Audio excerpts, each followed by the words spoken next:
У наших соседей появилась очень дурная привычка – выкидывать своего домашнего кота Тишку в подъезд. Сначала я подумал, что они просто его гулять приучают, а потом понял, что это наказание за какие-то проступки. Перепуганный Тиша сидел у дверей по несколько часов. Если он начинал мяукать или скрестись в дверь, то сразу получал веником от хозяйки. Мне стало жаль бедного кота, и я решил, как следует проучить этих соседей, если они хоть раз еще проделают свой трюк. В один из дней, когда я усталый и злой возвращался с работы, в подъезде снова встретил пушистого соседа. Он, как обычно, с печальным выражением на мордочке, преданно сидел у дверей хозяев и ожидал прощения. Не знаю, что он натворил, но обычно это какие-то мелочи. Что-нибудь уронил или поцарапал руку, когда играл.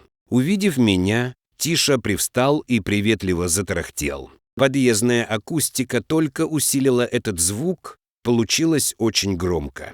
Я не удержался и улыбнулся. Все проблемы дня как-то сразу улетучились. Взял Тишку на руки и, глядя, как он трется об мой пиджак, понял, что пора преподать жестоким хозяевам питомца хороший урок. Вставил ключ и, открыв свою дверь, занес Тишу внутрь своей квартиры. Так и знала, что рано или поздно ты его принесешь сюда, вздохнула жена, увидев меня с котом. Странно, что ты сама еще этого не сделала, усмехнулся я в ответ и, разувшись, отнес бедолагу на кухню. Налил ему молока, дал кусочек рыбы. Тишка с удовольствием все съел и опять замурчал, снова запрыгнув мне на руки. На следующий день был выходной, и я несколько часов подряд наслаждался криками соседей во дворе.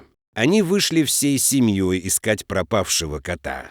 Звали его по-всякому, обещали ему разные вкусняшки и всяческие блага. Но Тиша продолжал сидеть у меня на руках, как и сейчас сидит рядом с моим компьютером. Он не выходит из нашей квартиры, а я не спешу выдавать его обратно.